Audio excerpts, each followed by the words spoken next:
I use the power of God. The God of love and peace shall be with you.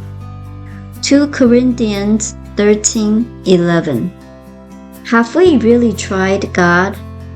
Since all the other methods have failed, the divine compulsion is laid upon everyone to find the power of God and make use of it.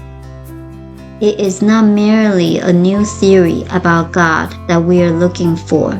Rather, it is the actual power of God that we must harness.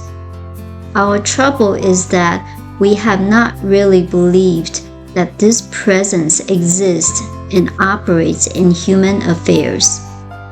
We have not realized the divine presence as a living and dynamic reality. What we need is the direct experience of a conscious contact with the divine. God is pure spirit, filling all space. This pure spirit animates your every act. There is a real you, which lives in a real God, and the two are one. To know this is to understand the secret of life. To realize this is to understand your relationship with the divine presence.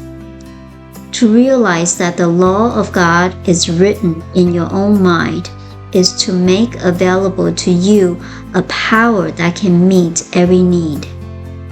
Right now, I feel a flow of energy, light, and love filling my entire being. I know I am one with an infinite presence that fills my life with peace, harmony, and joy. I let go of all negative beliefs and affirm that love is transforming my life today.